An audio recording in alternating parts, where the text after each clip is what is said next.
السلام علیکم ورحمۃ اللہ وبرکاتہ۔ اللہ پاک آپ سب کو بہت ساری کامیابیاں کامرانیاں عطا فرمائیں۔ میرے ساتھ مل کے درود پاک پڑھیں۔ اللہم صلی علی سیدنا و مولانا محمد وعلی آلہ واصحابہ وبارک وسلم۔ میرا آج ٹاپک ہے مقصد حیات۔ سورۃ المؤمنون میں ہے افحسبتم انما خلقناکم عبثا وانکم الینا لا ترجعون۔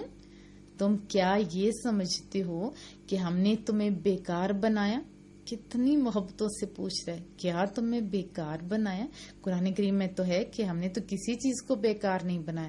اے انسان جو یہ کہتا ہے کہ میری زندگی کا کوئی مقصد نہیں، میں تو بیکار ہوں، اس کو یہ سوچنا چاہیے۔ یہ سوچ کیوں آئی؟ قرآن کریم اور مصطفیٰ کریم کی باتوں سے دوری کے باعث آئی۔ اللہ نے کسی چیز کو بیکار نہیں بنایا، اور انسان کی تو اللہ اکبر بہت بڑی شان ہے۔ اللہ خود کیا فرما رہے، اس آیت کو بار بار پڑھیں۔ کیا تم یہ سمجھتے ہو ہم نے تمہیں بیکار بنایا؟ جب ہم کوئی چیز بنائیں اس کو کوئی بندہ نگلیکٹ کر دے تو ہمارا کیا ری ایکشن ہوتا ہے؟ اللہ کی تخلیق ہو آپ لوگ۔ اور ساتھ اگلے حصے میں کیا آتا ہے، اور تمہیں ہماری طرف ہی پھر کر آنا ہے، ہماری ہی طرف لوٹنا ہے، ہمارے ہی پاس آنا ہے۔ ہم پردیسی لوگ جو بیرونی ممالک میں رہ رہے ہوتے، ویسے تو پوری دنیا ہماری اپنی ہی ہوتی ہے، لیکن ہمارا جو مائنڈ ہوتا ہے، کیا کہتے ہیں کہ پاکستان یہ جو ہمارا ملک ہے واپس جائیں گے، وہ کیا کہیں گے کہ باہر جا کے یہ کرتے رہے، اور جب چیز لیتے ہیں تب کیا کہتے ہیں کہ اچھی چیز لیں، وہ کیا کہیں گے کہ باہر سے یہ چیز آئی۔ یہی انداز ہوتا ہے نا۔ تو ہم نے تو ادھر لوٹ کے جانا ہے، ہمارا اصل دیش تو وہ ہے نا جدھر لوٹ کے جانا ہے۔ ادھر کے لیے کتنی تیاری کی۔ مرد ہیں تو وہ اپنے پاس پیسے لازمی رکھتے ہیں، ان کے پاس میں پیسے ہوتے ہیں، کیوں کہ مرد ہیں، کیونکہ ان کی بےعزتی نہ ہو، ضروریات میں کمی نہ آئے۔ اسی طرح ہم عورتیں خود کو بہتر سے بہترین بنانے کے لیے اپنے بیگ میں کیا رکھتے ہیں؟ جیولری پہنی ہوئی ہوتی ہے، ساتھ کی رنگز رکھتے ہوتے ہیں، میک اپ کا سامان، شیشہ رکھتے ہیں، یہی ہوتا ہے نا، اس لیے تاکہ ہم بہترین لگیں، تاکہ ہم اچھے لگیں۔ تو جدھر ہم نے پکا جانا ہے ادھر کے لیے کیوں نہیں ہم میک اپ کرتے، ادھر کے لیے بہترین تیاری کیوں نہیں کرتے؟ ہے نا غلط بات۔ الٹا ہم گلوں میں اپنی زندگی بسر کر رہے ہیں کہ اس کو یہ دیا تو اس کو یہ دیا، مجھے یہ دیا، تو بہت ہی عام سی چیز، یعنی حقارت سے اپنی چیزوں کو دیکھ رہے ہوتے ہیں۔ آپ نے بچپن میں ایک کہانی سنی ہوگی بارہ سنگے کی۔ جب وہ پانی پینے کے لیے جاتا ہے تو پانی کے اندر سے اپنا عکس دیکھ کے بڑے افسوس کا اظہار کرتا ہے، کہتا ہے کہ یہ میری ٹانگیں اتنی پتلی، اور سینگوں کی طرف جب وہ دیکھتا ہے تو بڑے فخر سے کہتا ہے کتنا پیارا ہے، اور پھر افسوس سے یہ بھی ساتھ کہتا ہے کہ کاش میری ٹانگیں ان سینگوں کی طرح پیاری اور موٹی ہوتی۔ پھر پیچھے سے شکاری کتے آ جاتے ہیں تو بھاگتا ہے، وہ یہی سنی تھی نا ہم نے کہانی، وہ تیز بھاگتا ہے، ٹانگیں اس سے بچاتی ہیں، لیکن گھنے جنگل میں اس کے سینگ پھنس جاتے ہیں جن پہ تھوڑی دیر پہلے وہ فخر کر رہا تھا۔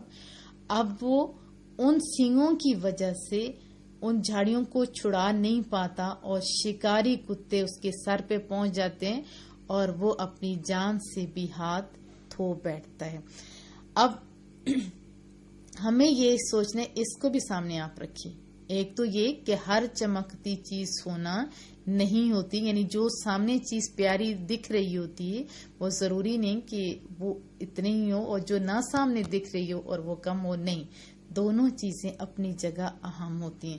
اور دوسری اس میں بڑی بات یہ ہم نے سیکھی کہ اللہ نے دنیا میں ہر شے کو ایک خاص حکمت کے تحت پیدا فرمایا ہے۔ وہ بارہ سنگا اپنی ٹانگوں کو پتلی اور بدصورت دیکھ کے افسوس کر رہا تھا، وہی اس کی زندگی بچانے کے کام آئی، اور جن پہ وہ ناز کر رہا تھا اس کی وجہ سے اپنی جان سے ہاتھ دھو بیٹھا۔ تو کریم رب نے کوئی بھی چیز ایسے نہیں پیدا کی، اپنی حکمت کے تحت ایک خاص مقصد کے لیے پیدا فرمایا ہے۔ تو ہمیں اللہ تعالیٰ کی عطا کردہ ہر نعمت کی قدر کرنی چاہیے، کسی بھی چیز کو حقارت کی نظر سے نہیں دیکھنا چاہیے، کجا ایک پتھر ہی کیوں نہ ہو۔ ایک اور کہانی سنا دیتی ہوں، بہت ہی پیاری ہے اور بڑی سبق آموز بھی ہے۔ ایک بادشاہ اپنے مصابوں کے ساتھ باغ میں جاتا ہے، وہاں پہ اسے پتھر لگتا ہے، وہ ان کو دوڑاتا ہے اپنے خدام کو، کہتا ہے کہ جا کے دیکھو کس نے یہ پتھر مارا، کیوں؟ کیونکہ وہ بادشاہ تھا، اس سے ہیرے جواہرات کی اچھی پہچان تھی، وہ جو پتھر اسے لگا تھا وہ قیمتی ہیرا تھا، وہ عام پتھر نہیں تھا۔ جب اس آدمی کو پکڑ کے لایا جاتا ہے تو وہ ڈرتا ہے ظاہر بادشاہ کے سامنے، اور وہ ایکسکیوز کرتا ہے کہ میں دیکھے ایسے گیا تھا اور ان سنگریزوں سے میں نے اپنی جھولی بھر لی، اور اس سے میں یہ ادھر جو باغ کے اندر ہے نا یہ درخت، ان کے اوپر سے پھل توڑنے کے لیے ان کو استعمال کر رہا تھا۔ تو بادشاہ نے بولا جن پتھروں سے تو یہ چھوٹے کام کر رہا تھا نا، حقیقت یہ ہے کہ تم ایک قیمتی ہیروں کو ضائع کر رہے تھے، یہ انمول ہیرے ہیں۔ اور پھر وہ افسوس کرنے لگا، لیکن اس کے ہاتھ میں کچھ نہیں آیا۔ اب اس سے بھی ہمیں کیا سبق ملتا ہے کہ یہ وقت بڑا ہی قیمتی ہیرا ہے، اگر ہم نے ایسے ہی بیکار کر دیا تو اس دیہاتی کی طرح سوائے حسرت اور ندامت کے ہمارے ہاتھ بھی کچھ نہیں آئے گا۔ تو ہمیں کیا چاہیے کہ اپنی زندگی کے ان انمول ہیروں کی قدر کرتے ہوئے قیامت کی رب ذوالجلال کے سامنے پیش ہونے کی تیاری کریں تاکہ شرمندگی سے بچ سکیں۔ جو لوگ دنیا میں اپنے وقت کی قدر کرتے ہیں نا، منزل حقیقی تک پہنچنے کے لیے انہی کے پاس بہت زیادہ تعداد میں زیادہ راہ اکٹھا ہوا ہوتا ہے، تو اس جہان فانی سے کوچ کرتے وقت انہیں کوئی افسوس نہیں ہوتا۔ جنہوں نے اپنی زندگیاں قرآن و سنت کے مطابق گزاری ہوئی ہوتی ہیں تو کیا اللہ ان کو ضائع کر دیتا ہے؟ نہیں، وہ لوگ خوشی سے موت کو گلے لگاتے ہیں اور فانی لذتوں سے جان چھڑا کے ابدی نعمتوں کے سائے میں جلدی جلدی پہنچتے ہیں۔ تو آپ کا تعلق، آپ خود سوچیں، جس بھی شعبے سے ہو، آپ جانتے ہیں کہ میں نے اس لیے یہ شعبہ اختیار کیا، جیسے ٹیچنگ کا ہے، کیوں؟ تاکہ میں بہترین استاد بنوں۔ تو جتنی آپ کے نزدیک اس کی اہمیت ہوگی اتنا ہی آپ اچھا پڑھیں گے۔ اور ویسے کوئی بچہ کھیل رہا ہو تو ہم اس بچے کو کیا کہتے ہیں، یا سستی کا مظاہرہ کر رہا ہو تو ہم فوراً اس سے ڈانٹتے ہیں، کیونکہ وہ وقت ضائع کر رہا ہوتا ہے۔ ہم کہتے ہیں کوئی کام کاج کر لو، کوئی پڑھ ہی لو تاکہ تم کامیاب ہو جاؤ۔ ہم اسے کیوں مشورہ دیتے ہیں؟ ہم جانتے ہیں کہ وقت برباد ہو گیا تو اس کے حصے میں کامیابی نہیں آئے گی، علم نہیں آئے گا۔ کامیابی وہی ہوتے ہیں بچے، وہی فرسٹ پوزیشن حاصل کرتے ہوتے ہیں، پوزیشن ہولڈر وہی ہوتے ہیں جنہوں نے لمحہ لمحہ اپنے قیمتی وقت کی قیمت کا اندازہ کر کے پڑھا ہوتا ہے، اس کا استعمال کیا ہوتا ہے۔ تو اللہ تعالیٰ نے کسی بھی چیز کو بیکار پیدا نہیں کیا۔ کجا پتھر، جس کا میں نے ابھی بتایا، پتھر تو ہیرے بھی ہوتے ہیں۔ تو یہ آیت کریمہ بار بار خود بھی سنیے، دوسروں کو بتائیے، کیا تم یہ سمجھتے ہو کہ ہم نے تمہیں بیکار بنایا؟ اس میں کتنی بڑی بات ہے۔ ہم کسی چیز کو بنائیں اور کوئی بندہ اس کو حقارت کی نظر سے دیکھے تو بنانے والے کا حال کیا ہوتا ہے؟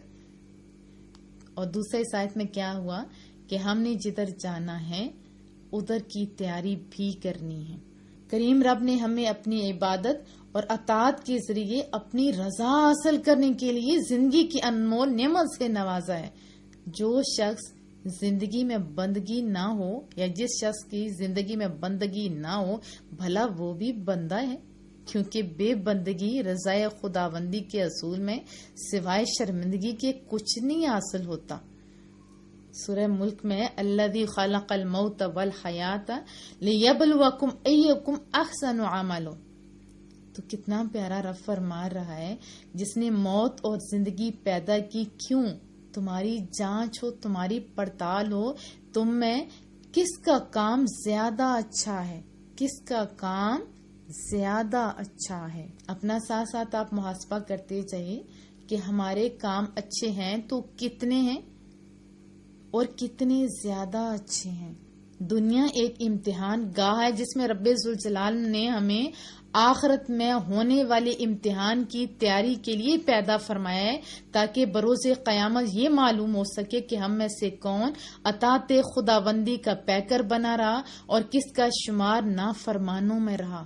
ہمیں اس امتحان کی تیاری کے لیے پیدائش سے لے کر، یعنی جب سے ہوش سنبھالتے ہیں تب سے لے کر موت تک کا جو مخصوص وقت ہے نا، ہوش سنبھالتے ہوئے ٹائم کا کیونکہ حساب ہوگا تو اسی ٹائم سے ہمیں اس دورانیے کا ہمیں اپنی انفرادی اور اجتماعی زندگی اللہ اور اس کے رسول کے احکامات کی پاسداری کرتے ہوئے بسر کرنی چاہیے، اور یہی ہمارا مقصد ہے۔ پہلے ہم تقابل کرتے ہیں تاکہ آپ کو سمجھ آئے، جیسے دنیا کے امتحان اور آخرت کا جو امتحان ہے اس کے معاملے میں جو کوششیں ہم ادھر کر رہے ہیں ادھر کا ہمارا کیا ہے، یہ بھی آپ سوچیے۔ جس طرح دنیا میں ہر امتحان کے لیے ایک مخصوص نصاب ہے، اسی طرح اخروی امتحان کے لیے بھی ایک مخصوص نصاب متعین ہے جسے ہم شریعت کے نام سے جانتے ہیں۔ تو کیا آپ جانتے ہیں شریعت؟ نمبر 2، جس طرح دنیاوی نصاب مختلف مضامین کا مجموعہ ہوتا ہے، مثلا اردو، حساب، میتھ، انگلش ایٹسٹرا، اسی طرح اخروی نصاب بھی مختلف چیزوں کا مجموعہ ہوتا ہے، جیسے عبادات، معاملات، حقوق اللہ اور حقوق العباد وغیرہ۔ آپ سوچتے جائیے ادھر کا کیا ہے اور ادھر آپ کہاں تک ہیں۔ اور تیسرے نمبر پر جس طرح دنیاوی زندگی میں دنیاوی امتحان میں کامیابی کے لیے ہر فن اور مضمون مہارت حاصل کرنے کے لیے متعلقہ ماہرین کی خدمات حاصل کی جاتی ہیں، اسی طرح اخروی امتحان میں کامیابی کے لیے علماء کرام، مشائخ اعظام کی خدمت بھی حاضری ضروری ہوتی ہے۔ اور ادھر ہماری جو ڈبل پالیسی ہے کہ ادھر کا جو میں کیونکہ خود لیکچرار رہی ہوں، مجھے ان چیزوں کا خود اندازہ ہے کہ دنیا کا اگر پڑھانے چلو تو فی سبجیکٹ آپ کو اتنا ملتا ہے جتنا کہ دین پڑھانے والے کو ساری زندگی پڑھاتے پڑھاتے نہیں ملتا۔ میں خود ان تجربات سے گزری ہوں۔ مجھے چونکہ مدارس میں چلانے کا اور زیادہ سے زیادہ علم دینے کا شوق ہے، تو لوگ کیا کہتے ہیں آپ اس کو بھی مدرسہ جانے، ادھر بھی فری پڑھائیں تو ادھر بھی فری پڑھائیں، تو یہ بڑا غلط طریقہ ہے۔ بہرحال یہ ہم تقابل کر رہے تھے، تو آپ سوچئے ہر ایک چیز کا ساتھ ساتھ محاسبہ کرتے چاہیے۔ پھر موجودہ دور کو مقابلے کا دور کہا جاتا ہے، اور اس فضا میں سب سے آگے بڑھ جانے کی جو ہماری ہے اس وجہ سے رات اور دن کی کوشش ابھاری بھی جاتی ہے، مگر اخروی امتحان میں مقابلے کی کوئی فضا ہے؟ آپ سوچیے کہ سب سے آگے بڑھ جانے کی کسی کے اندر آرزو پیدا ہو۔ حضرت عمر کا دور تھا تو لوگ سویرے اٹھ کے پوچھا کرتے تھے بتا رات کیسے گزاری، کتنی عبادت کی، کتنے نوافل پڑھے، دن کیسا گزارا تھا، اتنی عبادت کی نہیں کی، تو وہ اپنا کمپٹیشن کرتے تھے، اتنی سورہ مبارکہ پڑھی، اتنی لوگوں کی تو نے خدمت کی، اتنا کام کیا۔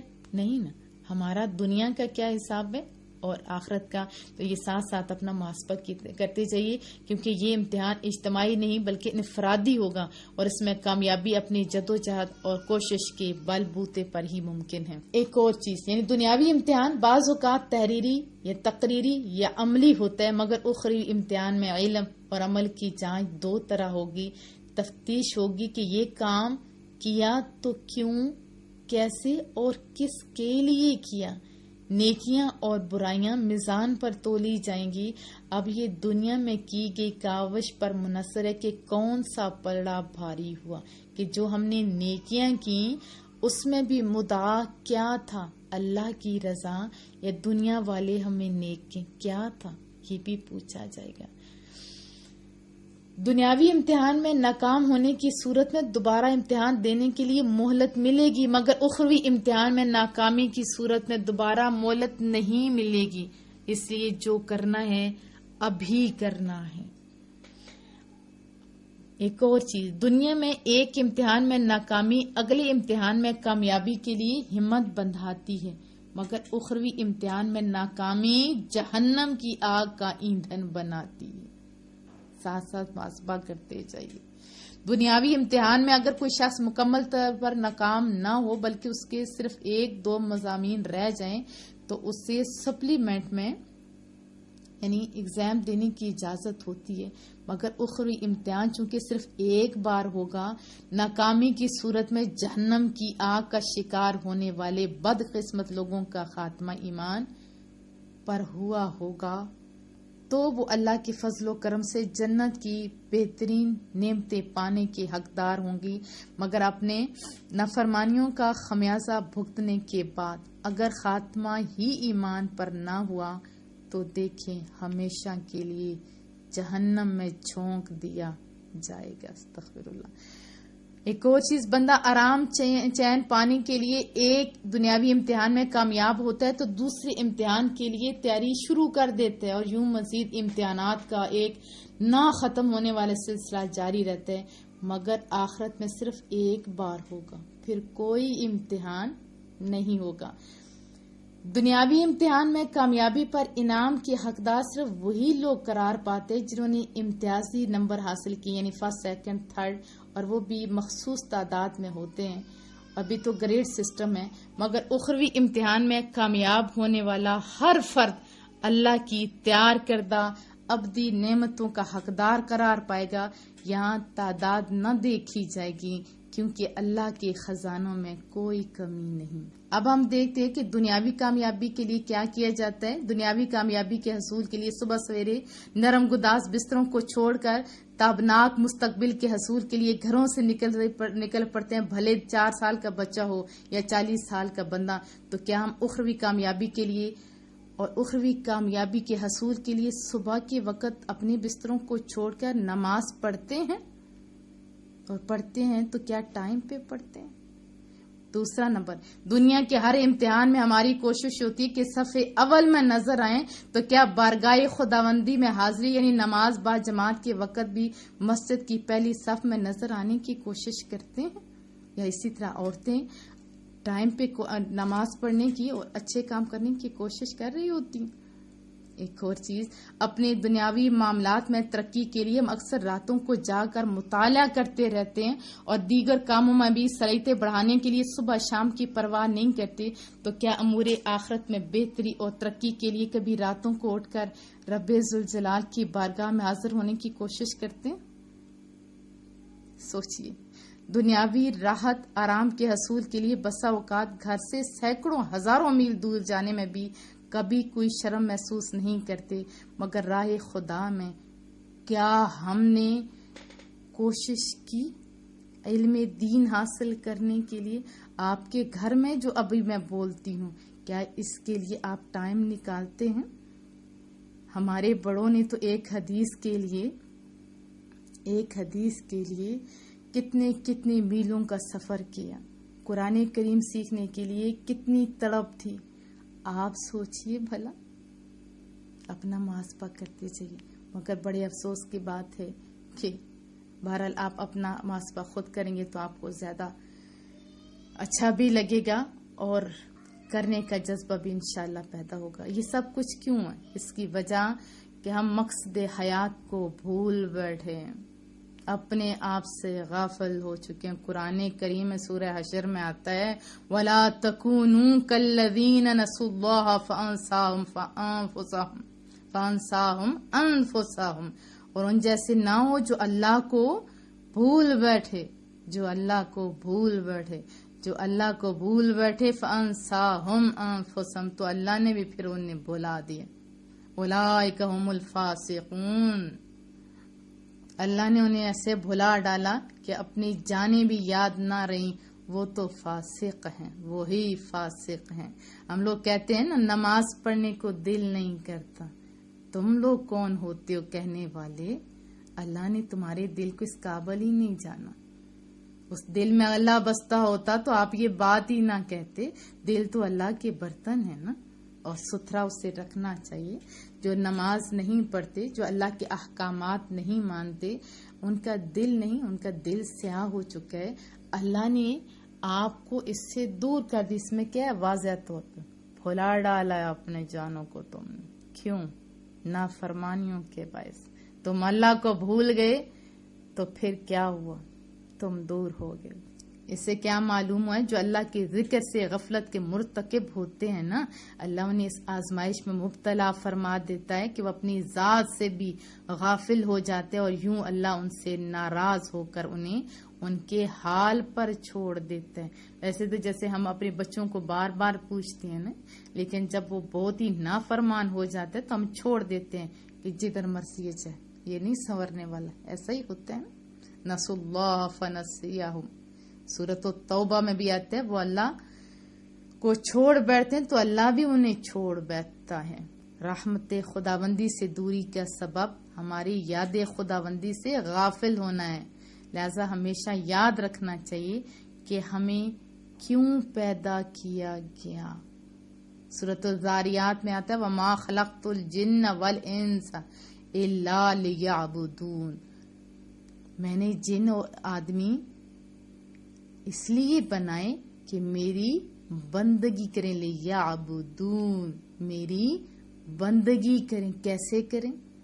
ہوتا ہے نا مولا کریم ہم بندگی کریں. کوئی بھی چیز ہو، کوئی بھی کام ہو تو ہم کیا کہتے ہیں کہ ہمیں کوئی ماڈل دے دیں، کوئی نمونہ ہو تو پھر ہم کریں. چاہیے ہوتا ہے نا ہمیں نمونہ. اولا بندگی کریں تو کیسے کریں؟ رب ذوالجلال قرآن کریم سورہ احزاب میں کہتا ہے ہاں میں تمہیں ماڈل دے رہا ہوں. لقد کان لکم فی رسول اللہ اسوۃ حسنہ. سنو، بے شک تمہیں رسول اللہ کی بہتری پیروی کرنی چاہیے. تمہارے لیے بہترین نمونہ کون سا؟ مصطفیٰ کریم صلی اللہ علیہ وسلم کی ذات اقدس کا ہے. اولاد ہو تو دیکھیں آمنہ کے لال کو کیا کیا انہوں نے اپنے والدین کے ساتھ، رضائی ماں کے ساتھ کیا کیا. اسی طرح اگر کوئی والدین ہیں تو جب حضرت محمد صلی اللہ علیہ وسلم کو تیسری بیٹی کی خبر دینے کے لیے جا رہی تھی نا ان کی دایا، کسی نے رستے میں کہا کہ یہ خبر دینے کے لیے جا رہی ہو، اپنی موت کو آواز دے رہی ہے. فرمایا کہ وہ کوئی عام بندے نہیں، وہ محمد ہے صلی اللہ علیہ وسلم. انہوں نے تو پہلی بیٹی پہ بھی مجھے اتنا نوازا تھا. باپ ہیں تو وہ رول ماڈل ہیں. اگر آپ حکمران ہیں تو مدینہ کے تاجدار کو دیکھیے. اگر آپ عوام ہیں تو مکہ میں رہتے ہوئے رسول اللہ صلی اللہ علیہ وسلم اس وقت بھی حکمران ہی تھے، لیکن کس طرح رہے وہ بھی آپ دیکھ لیجیے. انٹرنیشنلی طور پہ جب لوگوں کے ساتھ ڈیلنگ کی باری آئی تو اس میں بھی نمونہ ہیں رسول اللہ صلی اللہ علیہ وسلم کی ذات اقدس میں. ایزا شور ہے تو پوچھئے اما عائشہ سے. ان سے کسی نے پوچھا تھا نا رسول اللہ صلی اللہ علیہ وسلم کے بارے میں، تو فرمایا کیا تم نے قرآن کریم نہیں پڑھا؟ عملی تفسیر ہے میرا شوہر. ہمارا کیا معاملہ، ایک چھوٹا سا لطیفہ بھی آپ کو سنا دوں کہ ایک آدمی اڑ رہا تھا تو اس کے نزدیک وہ بڑا کمال تھا، تو بیوی بھی اسے بڑے شوق سے دیکھتی، جب بھی اڑتا بڑے شوق سے دیکھتی، اس کی بیوی تذکرہ بھی کرتی. تو اس کے شوہر نے بڑے ہی محبت سے کہا تمہیں پتہ ہے وہ کون ہے؟ اس نے کہا کہ وہ میں ہوں. تو فوراً کہنے لگی بیوی، تب بھی اس کا ایک پار تو ٹیڑھا ہے. تو ہمارے تو یہ حال ہے. تو ان سے پوچھیے رسول اللہ صلی اللہ علیہ وسلم کی بیوی نے کیا فرمایا؟ اما عائشہ صدیقہ رضی اللہ تعالیٰ نے کہ کیا آپ نے قرآن نہیں پڑھا؟ عملی تفسیر تھے مصطفیٰ کریم صلی اللہ علیہ وسلم. ایزا استاد دیکھیں کس طرح ان کے اسٹوڈنٹ اب بھی ایسے ہیں کہ ان کی کسی ایک کی بھی زندگی کو لے لیں. رسول اللہ صلی اللہ علیہ وسلم نے فرمایا کہ میرے صحابی تو تمام ستاروں کی مانند ہے، کوئی کسی ایک میں کے پیچھے بھی چل پڑا وہ فلاح پا گئے. اتنی اچھی تربیت کی، اور پھر جب خود سیکھا تو حد نہیں کر دی. ایک معلم تھے تو کیا ہر ایک کو کتنا شوق، کتنا جذبہ، کتنی ذوق کے ساتھ انہوں نے تعلیم دی، اور کسی کی برائیاں دیکھتے تھے کوڑا کرتے تھے. ہمارا کیا حال ہے دیکھیے. ہمیں کیا فرمایا؟ تمہارے سامنے لوگوں میرے محبوب کا اسوہ ہے، ایسے تم چل کے آؤ. جو ان کے پیچھے چلے تھے نا، جو رسول اللہ کے تربیت یافتہ تھے، ان کا انداز بھی ایک سنا دوں، ایمان تازہ ہو جائے گا. حضرت عمر جن کی حکومت اتنی وسیع عریض تھی کہ سورج کہتے ہیں غروب نہیں ہوتا تھا، یعنی پوری وسیع عریض اتنی وسیع سلطنت میں حکمران تھے، لیکن ان کے اندر تکبر نام کی چیز نہیں تھی. اور وہ جو غلام تھے نا حضرت بلال، جن سے حال پوچھا جاتا تھا بلال کیا حال ہے، تو فرماتے تھے مجھے تو انسان ہونے کا احساس ہی مصطفیٰ کریم کی غلامی میں جا کے آیا ہے، مجھے تو پتہ ہی نہیں تھا کہ میں انسان ہوں. اب جب رسول اللہ صلی اللہ علیہ وسلم پردہ فرما جاتے ہیں، وہ مدینہ چھوڑ دیتے ہیں، تو بڑے عرصے کے بعد جب مدینہ میں وہ تشریف لاتے ہیں تو دور سے دیکھ کے حضرت عمر جوتے نہیں پہنتے اور دوڑ کے چلتے ہیں آقا بلال آ کے. اتنی عزتیں دی ان لوگوں نے ایک دوسرے کو. یہ مصطفیٰ کریم صلی اللہ علیہ وسلم کی تربیت یافتہ تھی، اور عزتیں ملی کس وجہ سے؟ اللہ اور اس کے رسول صلی اللہ علیہ وسلم کی اطاعت کی وجہ سے. ہم بھی اپنا کھویا ہوا وقار پا سکتے ہیں. سورۃ النساء میں آتا ہے من یطع الرسول فقد اطاع اللہ.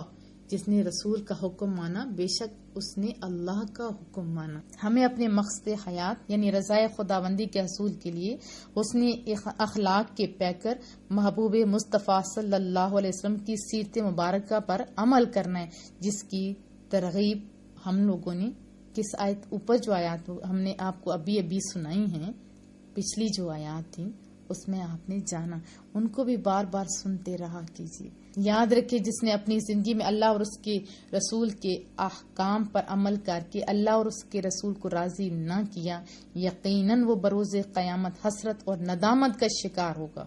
جیسے مصطفیٰ کریم صلی اللہ علیہ وسلم کا فرمان ہے کہ کسی کو بھی حسرت اور ندامت کے بغیر موت نہ آئے گی۔ اگر گناہگار ہوگا تو اس کی حسرت اس وجہ سے ہوگی کہ اچھے اعمال کیوں نہ کیے، اور اگر نیکوکار ہوگا تو افسوس کرے گا کہ زیادہ نیک اعمال کیوں نہ کیے۔ تو آپ بھی اپنا ساتھ ساتھ محاسبہ کرتے جائیے۔ امام سیدنا شیخ ابو طالب مکی فرماتے ہیں کہ اللہ نے اہل سلامتی اور نجات کے 2 گروہ بنائے، جن میں سے بعض سے اعلیٰ اور افضل ہیں، جبکہ ہلاکت اور بربادی والے افراد کا صرف ایک ہی درجہ ہے۔ البتہ ان میں سے بعض سے پستی میں ہے، لہذا بروز قیامت جن لوگوں کے بائیں ہاتھ میں نامہ اعمال ہوگا وہ اس حسرت میں مبتلا ہوں گے کہ وہ دائیں ہاتھ والوں میں کیوں نہ ہوئے۔ دائیں ہاتھ والے کون ہیں؟ کامیاب لوگ۔ اور دائیں ہاتھ میں نامہ اعمال دیے جانے والے اس حسرت میں مبتلا ہوں گے کہ وہ مقربین میں سے کیوں نہیں ہیں، اور مقربین اس حسرت میں مبتلا ہوں گے کہ وہ شہداء میں کیوں نہیں ہیں، اور شہداء یہ چاہیں گے کاش وہ مقام صدیقین پر فائز ہوں گے۔ الغرض یہ حسرت کا دن ہوگا جس سے غافلین کو ڈرایا گیا ہے۔ اور بس جو لوگ آج یہاں پہ غافل ہیں ان کی حالت کیا ہوگی؟ ان کے پاس تو کوئی نیکی بھی نہیں ہوگی۔ آپ خود سوچیں کہ آپ کن میں ہونا چاہتے ہیں۔ ابھی اسی وقت ہم نے کیا کرنا ہے؟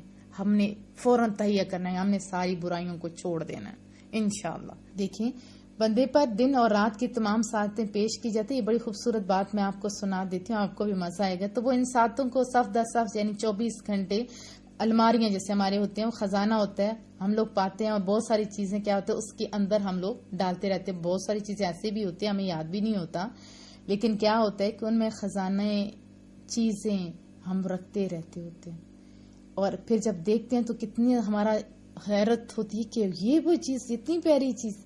اسی طرح قیامت والے دن کے لیے جو آج نیکیاں کرتے رہتے اس الماریاں بھرنے کے برابر ہے، اور جو نیکیاں کر کے بھول جاتے ہیں نا پھر وہ آخرت میں دیکھیں گے کہ ہو مولا کریمہ اتنی زیادہ، کیونکہ وہ ایک کے بدلے میں 10 اور ایک کے بدلے میں جتنا زیادہ اخلاص ہوگا 100 بھی دے سکتا ہے، اس سے زیادہ بھی دے سکتا ہے۔ تو آج اپنی الماریاں بھریں، کس سے؟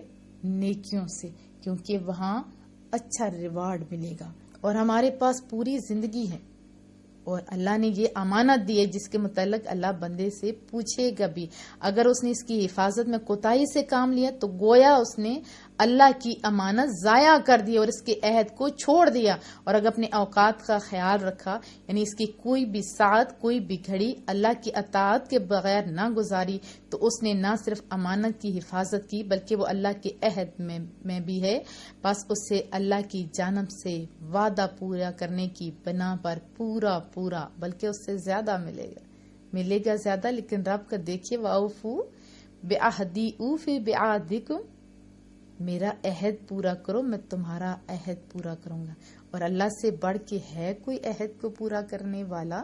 اللہ نے ہمیں زندگی دی، دیکھیں فار ایگزامپل 40 سال ہیں جب سے ہم نے ہوش سنبھالا، تو 20 سال تو ہمارے تقریباً کھاتے پیتے اور یہ کرتے ہی گزر جاتے ہیں، کچھ سوتے ہوئے گزر جاتے ہیں، تو تھوڑا سا ٹائم بچتا ہے۔ اگر ہم لوگ باوضو ہو کے سنت کے مطابق سوئیں گے تو ہمارا سونا بھی عبادت، اگر ہم سنت طریقے سے کھائیں گے حلال روزی تو یہ ہمارا کھانا بھی عبادت، اور باقی جو عبادت کے لمحات ہیں صحیح طریقے سے گزاریں گے تو ہماری آخرت بھی اچھی ہو جائے گی۔ بزنس مین کدھر زیادہ لگاتا ہے؟ جدھر اسے پروفٹ زیادہ ہوتا ہے، اور اللہ کے ساتھ بزنس کر لیں اور اس بزنس سے فائدہ ہی فائدہ ہے۔ آج سے ہی آپ کوشش کریں کہ اللہ کے بینک میں نیکیاں اور صدقات اور خیرات بھی دیں۔ میں آپ کو خود بتاؤں، جب میں اپنے مدارس کی طرف دیکھتی ہوں تو میں کہتی ہوں مولا تو واقعی بڑھ کے دینے والا ہے۔ اور آج بھی جب میری کوئی ضرورت ہوتی ہے نا، پیسے بھلے کم ہوں، اللہ کی راہ میں دیتی ہوں، دوسرے دن مجھے اس سے ڈبل کیا بلکہ اپنی ضرورت سے زیادہ مل جاتے ہیں۔ تو نیکیاں، اور ہر نیکی میں آپ بڑھ چڑھ کے حصہ لیں، کیونکہ مومن تو نیکیوں کی طرف بھاگتے ہیں نا۔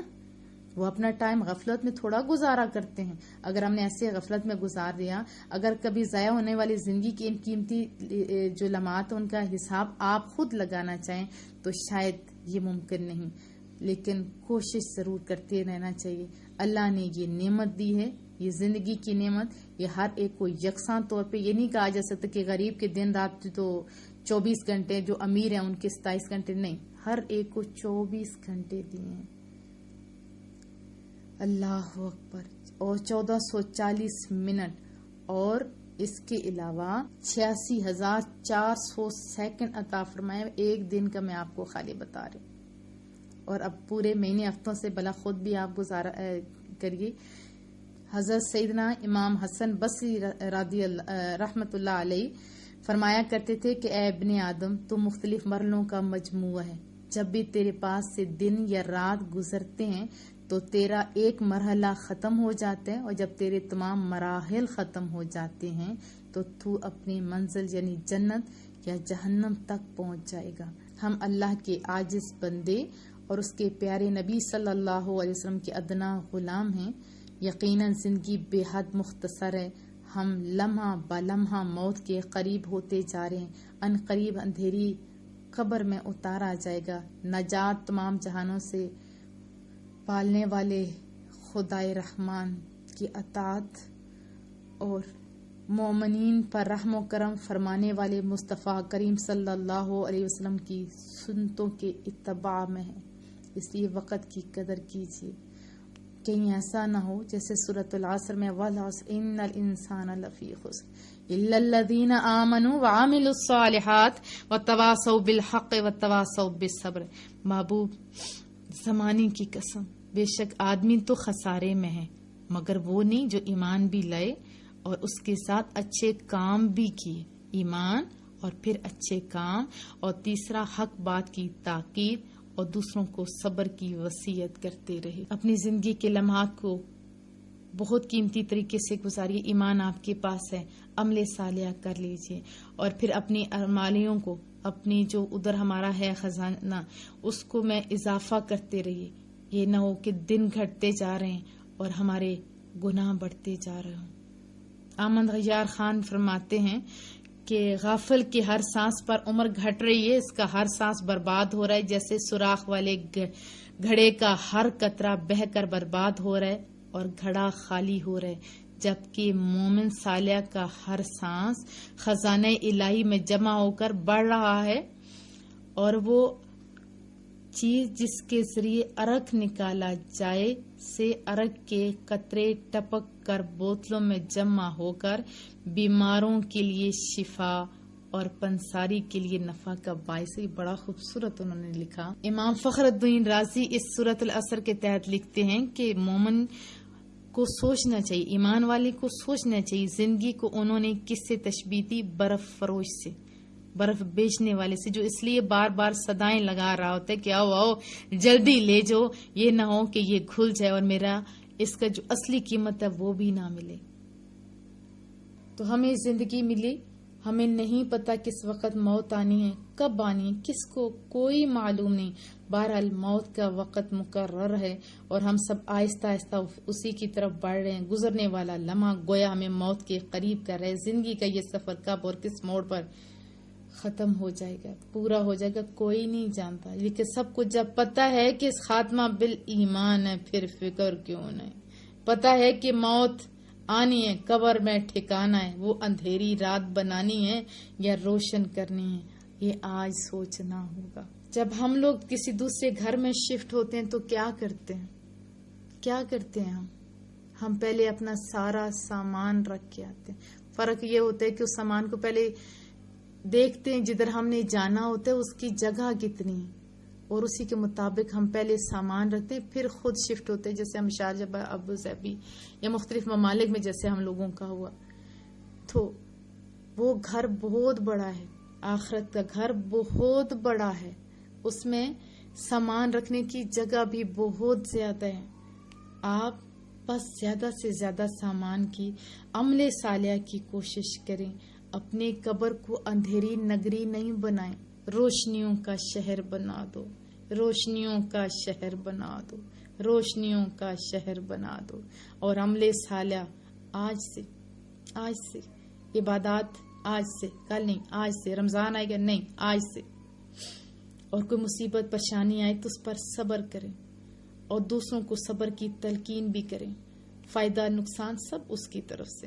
اور اگر ہم ایک انسان اچھے ہو گئے نا، پھر معاشرہ بھی سنور جائے گا. ہم ویسے باتیں کرتے ہیں معاشرہ بگڑ گیا، ٹھیک ہے کرتے ہیں، کبھی اپنی بھی اصلاح کی کوشش کریں. تو ہر ایک کو یہ ذہن بنانا ہے کہ مجھے اپنی بھی اور دوسرے لوگوں کو بھی اصلاح کرنی ہے.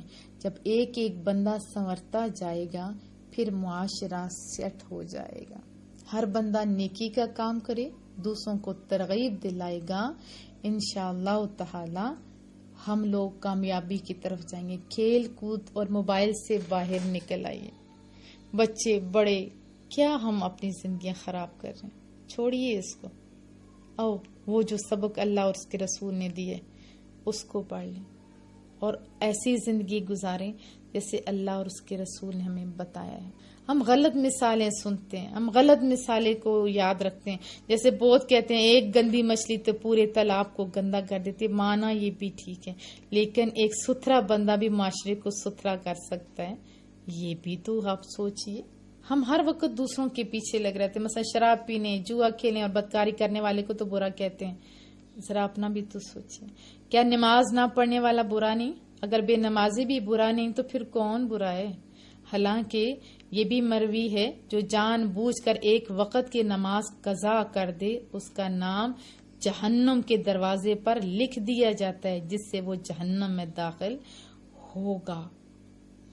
ہم غیبت ہر ٹائم کرتے رہتے ہیں. کیا غیبت کرنے والا برا نہیں؟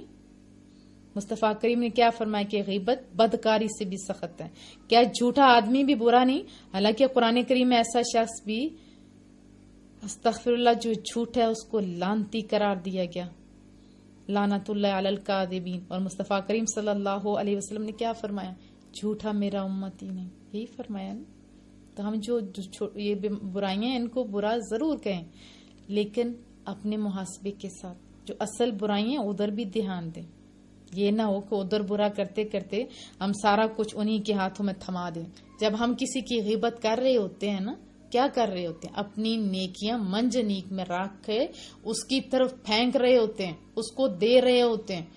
ہم دنیا کا کوئی سونا ہو وہ تو ہم نہیں دیتے کیونکہ ہمارے نزدیک قیمتی ہے. حالانکہ قیمتی چیز نیکیاں ہیں جو ہم چاہے قریب ہو اس کو، چاہے دور ہو، کتنے ملک دور ہو، ہم اس کو رکھ کے دے رہے ہوتے ہیں. اور جس کی غیبتیں کی جا رہی ہوتی ہیں اس کے حصے میں ہماری نیکیاں آ رہی ہوتی ہیں. اور قیامت والے دن رسول اللہ صلی اللہ علیہ وسلم نے فرمایا کہ آپ کو پتہ ہے صحابہ کون سا مفلس ہے؟ تو انہوں نے عرض کی کہ محبوبہ جس کے پاس کچھ نہ ہو. فرمایا نہیں، مفلس وہ ہے قیامت کے دن جس کے پاس نیکیاں ہوں گی لیکن غیبت کے باعث ساری نیکیاں اس کے پلے چلی جائیں گی. اگر پھر بھی غیبت زیادہ ہوگی تو جو اس بندے کے گناہ تھے وہ اس بندے کو مل جائیں گے. آپ ذرا سوچئے. اور اسی طرح ہر کوئی اصلاحی بات کرتا ہوئے بڑا نظر آتا ہے مگر خود نہیں. ٹی وی دیکھیں، باہر دیکھیں، گھر دیکھیں، ہر کوئی اصلاحی بات. لیکن آپ نے کیا کرنا ہے؟ آپ نے اصلاح اپنی ذات سے کرنی ہے، اپنا مقصد حیات کو تعین کرنا ہے، اپنی جوانی کو اللہ اور اس کے رسول کے بتائے ہوئے طریقے کے مطابق گزارنا ہے. ایک اور آپ کو مثال دیتی ہوں. مثلا ایک شخص ہے، اسے اپنے خادم سے کہا کہ آج دن کے اجالے میں یہ کام آپ نے مکمل کرنا ہے، یہ کام مکمل ہونا چاہیے اور دیگر کام کرو یا نہ کرو. اور نیز یہ بھی ساتھ کہا کہ جس قدر کام اچھا ہوگا انعام کی اتنی زیادہ تو مستحق بھی ہوگی، اور اگر کام درست انداز میں یا بالکل نہ کیا تو انعام سے محرومی کے ساتھ ساتھ تمہیں سزا بھی ملے گی. تو خادم نے مالک کے حکم پر کیا کہا؟ ایک مثال سے یہ سارا آپ ذہن میں خاکہ بناتے جائیے کہ سر تسلیم خام کیا، یعنی اطاعت کے ساتھ یقین دلایا کہ آپ پریشان ہوں، میں انشاءاللہ یہ کام کروں گا. لیکن وہ بندہ بھول گیا. عصر کے بعد جب سورج غروب ہونے والا تھا اچانک یاد آ گیا کہ مالک نے تو سورج ڈھلنے سے پہلے فلاں کام کرنے کا حکم دیا تھا. یاد آتے ہی اس کے ہاتھ پاؤں کیا ہو جاتے ہیں؟ پھول جاتے ہیں نا.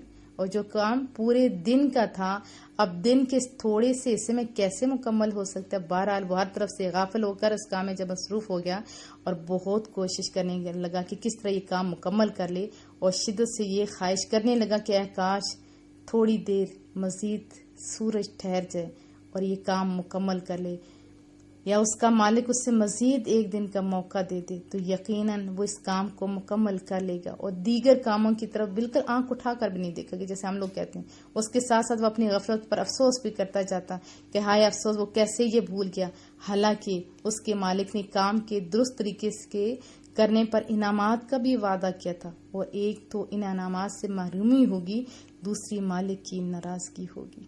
تو یہ اب آپ سوچئے ہمارا بھی ٹائم زندگی کا متعین ہے. ہم کہیں گے ٹھیک ہے بڑھاپے میں جا کے کر لیں گے، کیا بڑھاپے میں ہمیں مہلت ملے گی؟ اب ہم فضولیات میں زندگی بسر کر لیں اور پھر وہ کہیں گے کہ ادھر یہ کریں گے. نہیں، دیکھو جوانی میں جو چیز یا جو عبادت کی جا سکتی ہے وہ بڑھاپے میں اس طرح نہیں کی جا سکتی.